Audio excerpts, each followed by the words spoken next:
बदलापूर येथे घडलेल्या धक्कादायक घटनेच्या पार्श्वभूमीवर राज्यातील प्री प्रायमरी शाळांबाबत कठोर नियम लागू करण्याचा निर्णय सरकारने घेतल्याची माहिती राज्यमंत्री पंकज भोयर यांनी नागपुरात दिली। बदलापूर प्रकरणाबद्दल प्री प्रायमरी शाळा थेट शासनाच्या अखत्यारीत आणण्याचा निर्णय घेण्यात आला असून त्यासाठी लवकरच स्वतंत्र कायदा करण्यात येणार आहे। राज्य सरकारने यासाठी अभ्यास गट स्थापन केला असून तो मसुदा तयार करून त्याचे कायद्यात रूपांतर केले जाईल असे पंकज भोयर यांनी स्पष्ट केले। बदलापूर घटनेतील आरोपीला तत्काळ अटक करण्यात आली असून संबंधित व्हॅनचा परवाना रद्द करत दंडही ठोठावण्यात आला आहे। अशा प्रकारच्या घटनांवर नियंत्रण मिळवण्यासाठी परिवहन विभाग, शालेय शिक्षण विभाग आणि गृह विभाग याची संयुक्त बैठक घेऊन कार्यप्रणाली अधिक मजबूत करण्यासाठी प्रयत्न केले जाणार असल्याचे त्यांनी सांगितले।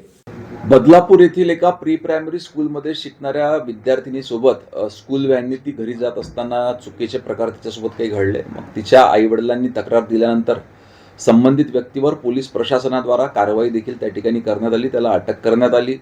त्या व्हॅनचा परवाना रद्द करण्यात आला, व्हॅनवर फाईन देखील त्या ठिकाणी ठोठावण्यात आलेला आहे। परंतु शाळेवर कार्यवाही करायची झाल्यास अजूनपर्यंत प्री प्रायमरी स्कूल ह्या शासनाच्या अखत्यारीत असण्यासंदर्भात त्या ठिकाणी काही प्रोव्हिजन्स नव्हत्या। ही बाब माननीय मुख्यमंत्री महोदयांच्या निदर्शनास आपण साधारणतः 7-8 महिने आधी आणून दिली आणि त्यांनी तातडीनं प्री प्रायमरी स्कूलच्या संदर्भात एक नवीन कायदा तयार करण्यासाठी शासनाला सूचना दिलेल्या आहेत। लवकरात लवकर ह्या संदर्भात कायदा तयार करून राज्यातल्या सगळ्या प्री प्रायमरी स्कूल ह्या शासनाच्या अखत्यारीमध्ये येतील। भाऊ, कशा पद्धतीने शासनाच्या अखत्यारीतील काही मसुदा तयार झालेला आहे का आणि अशा घटना घडल्या त्याच्या कशा पद्धतीने कारवाई? एक अभ्यास गट तयार करून त्यांनी मसुदा तयार केलेला आहे। शाळेची नियमावली कशी असावी, त्या ठिकाणी काय सुविधा असावी आणि त्यातलं देखरेख आणि त्याच पद्धतीनं त्या ठिकाणी मॅनपॉवर कशा पद्धतीनं कार्यरत असावं अशा काही गाईडलाईन्स त्या ठिकाणी देण्यात आलेल्या आहे। लवकरच हा कायद्याचं प्रारूप पूर्ण तयार झाल्यानंतर याला विधिमंडळाची मान्यता घेण्यात येईल।